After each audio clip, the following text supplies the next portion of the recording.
Meeting పెట్టుకున్నాడు. అంటే దేశం యొక్క ప్రధానమంత్రి ఎన్నికలు జరుగుతున్న వేళ ఇంత బిజీ షెడ్యూల్లో ఒక ఎమర్జెన్సీ మీటింగ్.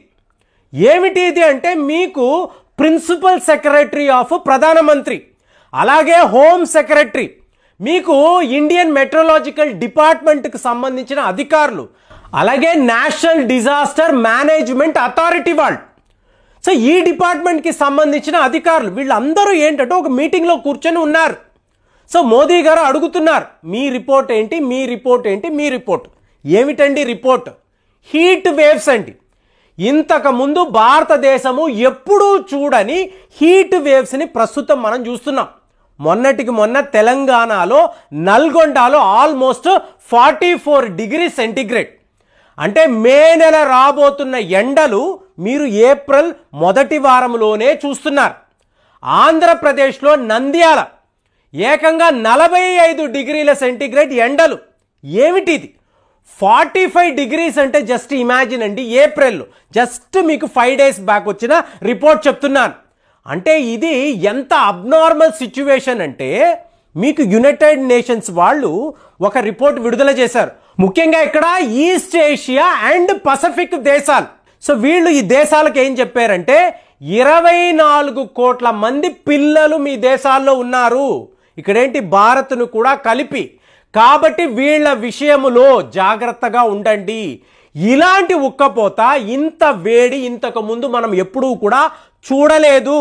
సో వీళ్లను ఎక్కడా కూడా ప్రమాదంలో పడేకండి, తగిన జాగ్రత్తలు తీసుకోండి అంటే మీకు ఇండియన్ మెట్రలాజికల్ డిపార్ట్మెంట్ వాళ్ళు ఒక సిమ్యులేషన్ని మోదీ గారికి చూపించారు.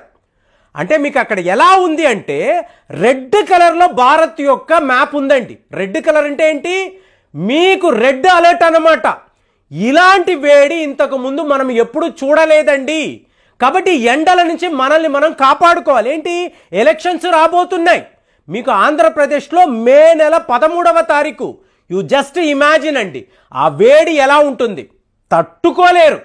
సో ఈ పరిస్థితిలో ప్రజలను కాపాడాలి, ఈ హీట్ వేవ్స్ నుంచి కాపాడాలి అంటే మనము ఏం చెయ్యాలి? ముఖ్యంగా కొన్ని రాష్ట్రాల పేర్లు ఇచ్చారు. ఇందులో ఆంధ్రప్రదేశ్ ఉంది, గుజరాత్ ఉంది, మహారాష్ట్ర ఉంది, తెలంగాణ లేదు. ఎందుకు అంటే తెలంగాణ దగ్గర సముద్రము లేదు కాబట్టి ఆటోమేటిక్గా ఆంధ్రప్రదేశ్లో ఈ సముద్ర తీరాల దగ్గర ఉండే ఆ ఈ హ్యూమిడిటీ వల్ల పిల్లలు చాలా పెద్ద లెవెల్లో ఇబ్బందులకు లోనవుతారు. కాబట్టి ఆంధ్రప్రదేశ్లో ఉండే వాళ్ళకి ముఖ్యంగా నేను చెప్తున్నాను, కొన్ని అతి ముఖ్యమైన సూత్రాలు మీరు పాటించాలండి.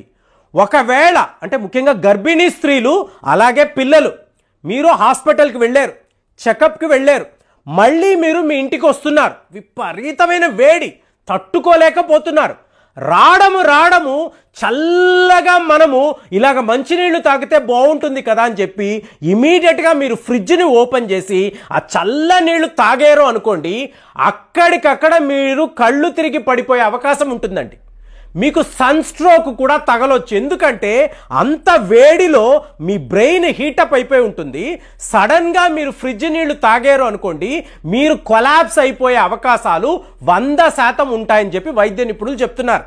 అలాగే మీకు ఎలా అనిపిస్తుందంటే ఇంత వేడిలో వచ్చాను, చెమట, ఉక్కపోత, చల్ల నీళ్ళలో స్నానం చేస్తే బాగుంటుంది అనుకొని మీరు మీ షవర్ని ఓపెన్ చేసి ఆ చల్ల నీళ్ళలో నిలబడ్డారు అనుకోండి, మీరు మళ్ళీ కొలాప్స్ అయిపోయే అవకాశాలు ఉంటాయి.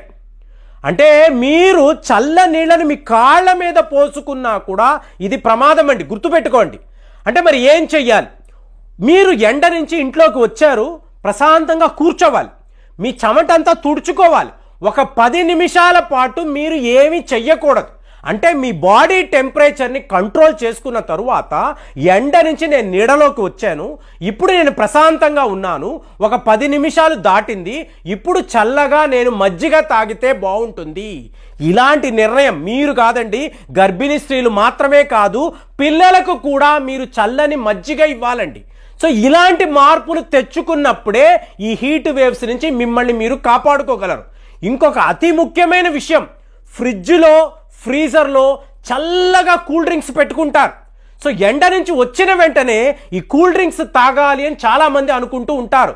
ఒకవేళ గర్భిణీ స్త్రీలు ఇలాంటి కూల్ డ్రింక్స్ను తాగారు అనుకోండి, లోపల ఉండే పాప అంటే మీరు కాదండి, మీ లోపల ఒక జీవం ఉంది. సో ఆ జీవానికి మీరు లిటరల్గా విషము ఇస్తున్నారు, పాయిజన్ ఇస్తున్నారు. లోపల ఆ పిండము కరిగిపోయే పరిస్థితి. ఎన్నో కేసుల్లో ఏం జరిగిందో తెలియదు. ఆ అమ్మాయి ప్రెగ్నెంట్ అవుతుంది, సెలబ్రేషన్స్ అనుకుంటారు, పార్టీ అనుకుంటారు, వీళ్ళు మంచిగా బిర్యానీలు తింటారు, కూల్ డ్రింక్ తాగుతారు. ఈ కూల్ డ్రింక్ అనేది ఒక కెమికల్ అండి. ఈ కెమికల్ లోపలికి వెళ్ళిన వెంటనే లోపల ఉండే పిండము కరిగిపోయిన సందర్భాలు ఎన్నో ఉన్నాయి. అంటే తెలియక చేసే తప్పులు శాశ్వతంగా జీవితాంతం బాధపడేలాగా మీకు అలాంటి పరిస్థితులను కలిగిస్తుంది. కాబట్టి మీరు గమనించాల్సిన విషయము, విపరీతమైన ఎండలు, మీకు ఏకంగా 24 కోట్ల మంది పిల్లల జీవితాలు, జాగ్రత్తగా ఉండాలి. అలాగే ఇంకొక విషయం ఏంటంటే సడన్గా వర్షాలు. అంటే మీకు విపరీతమైన ఎండ, సడన్గా వర్షము, ఈ హ్యూమిడిటీ అనేది పెరుగుతుంది. అంటే మీకు చుట్టుపక్కల ఉండే వైరస్లు యాక్టివేట్ అవుతాయి. సో ఈ పరిస్థితుల్లో కూడా మీరు చల్లగా ఏదైనా తాగారు అంటే వెంటనే వైరస్ ఫాస్ట్గా మిమ్మల్ని అటాక్ చేస్తుంది. గర్భిణీ స్త్రీలు, పిల్లలు మీరు చాలా జాగ్రత్తగా ఉండాలి. అలాగే బైకుల మీద ఉద్యోగాలకు వెళ్తున్న ఎగ్జిక్యూటివ్స్ ఎక్కడైనా తాజా పళ్ళ రసాలు తాగండి, మజ్జిగలు తాగండి తప్ప కూల్ డ్రింక్స్ జోలికి వెళ్ళకండి. టీలు, కాఫీలు అంటూ ఈ ఎండల్లో ఎక్కువగా తాగకండి. ఇది ఏకంగా నరేంద్ర మోదీ గారు చెప్తున్నారు. ఈ హీట్ వేవ్స్ నుంచి మనల్ని మనం కాపాడుకోవాలంటే ఇమీడియట్గా ఆసుపత్రులను సిద్ధము చేయండి. మీకు ప్రజల్లో ఇలాంటి అవేర్నెస్ క్యాంపెయిన్స్ మొదలు పెట్టండి. నెక్స్ట్ 2 months మనకి గడ్డు కాలము. ఈ ఎండల నుంచి మనల్ని మనం కాపాడుకోవాలి అంటే ఈ జాగ్రత్తలంతా తీసుకోవాలని ఒక దేశం యొక్క ప్రధానమంత్రి ఒక ఎమర్జెన్సీ మీటింగ్ పెట్టి ఇలా మాట్లాడినప్పుడు ఖచ్చితంగా ఈ విషయాలు మీతో చర్చించాల్సిన బాధ్యత నాకు ఉంది. కాబట్టి ఈ వివరాలంతా చెప్పాను. కాబట్టి బర్డ్ ఫ్లూని పక్కన పెట్టండి. ఇవాళ ఎండల నుంచి మనల్ని మనం ఎలా కాపాడుకోవాలి, ఎవరైనా వైద్య నిపుణులు చూస్తూ ఉంటే దయచేసి మీరు మీ అమూల్యమైన సలహాలను మన కమ్యూనిటీ వాళ్ళకి చెప్పండి.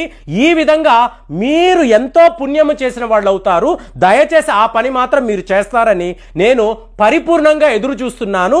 కామెంట్స్లో మీ అభిప్రాయాలు తెలియజేయండి. మళ్ళీ వచ్చే వీడియోలో కలుద్దాం. జై హింద్.